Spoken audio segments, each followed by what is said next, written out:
Although Joshua was a man of great character and impeccable integrity, yet he was not a tested hand in leadership. Hello? Or in leadership delivery and human resources management. Though he was a great man of integrity, he was known to be a real servant, an honorable servant, a consistent and steady servant. Some people could be serving, but they are not consistent and they are not steady. But not somebody like Joshua. Joshua was very, very consistent. Amen. Hello, somebody. And so, but he was not known to be that, known. He was not a known leader. He was just a helper.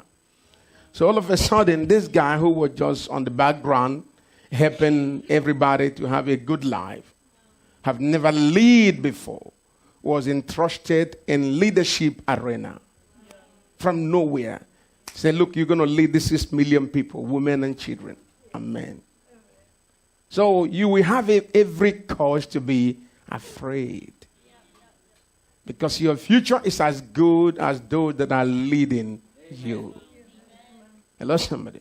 You should be afraid. Is this guy going to kill us all in desert? What are we going to be expecting from him? You should be terrified to be entrusted with for such a man to be instructed with such enormous, gigantic, responsibility. So, when they realized that Joshua was going to be the man, like some of you will soon be the man and the woman that God have called to lead. So this is what happened. And let's quickly look at the book of Joshua. Joshua 1:16-18. Let's see the first thing the people requested from Joshua.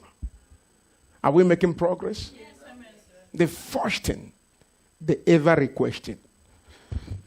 Then they answered Joshua, whatever you have commanded us, we will do.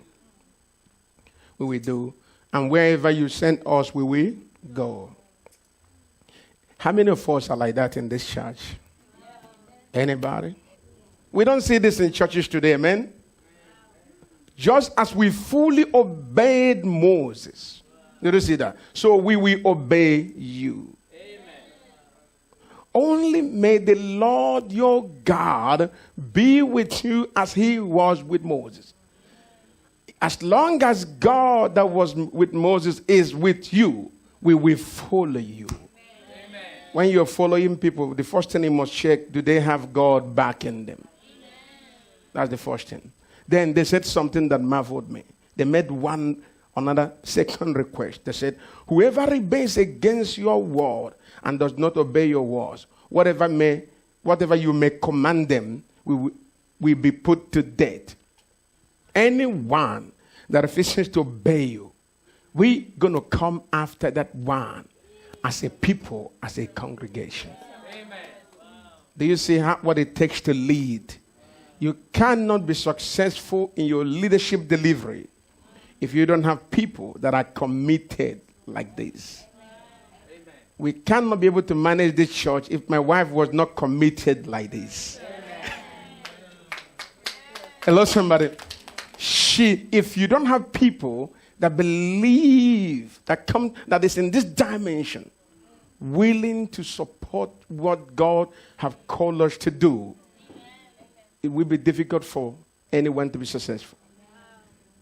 Then they asked for one thing, for second thing, only be strong and what? And courageous. Did you see that word? So I was thinking they should be asking for something, maybe something very flashy and trendy. Hello, somebody? But they say, look, if you can show us the same courage, the same trait we saw in Moses, if you can portray it to us, we will have no problem following you. Amen. Nobody wants to follow a weak leader. Amen. Nobody wants to follow a weak husband. Your wife will not respect you if you are weak. Hello, somebody. You need to be a man in such a way that when trouble is raging, Even though your wife is tense, but she still believes in you. Amen. When she look at you, she know, I know he will lead us right. Hello, somebody. In fact, I told somebody the other day that anyone who does not have this thing, hello, somebody, is just a slave in this layer, in this realm. Whatever you do, ask God to give you wisdom. Uncommon wisdom. In fact, if you're not a good thinker, you will blow things, you will keep blowing stuff up every day. Most people that have issues in their marriage is not because they are bad people. It's just because of the way they are thinking. Hello, somebody. Because maybe one person is thinking wrong. Now, he said, look, if you have this thing called courage, he said, look, we're going to be there with you. That's how to follow a leader. When you are working with a leader, shake them out. Hello, somebody. Do they have courage? Yes, if you are dating, check that young man out. Or that young woman out if they do have courage. Amen. If they are not courageous, they can't win battles. People that are not courageous never wins. They're thrown in the towel even before the battle shows up.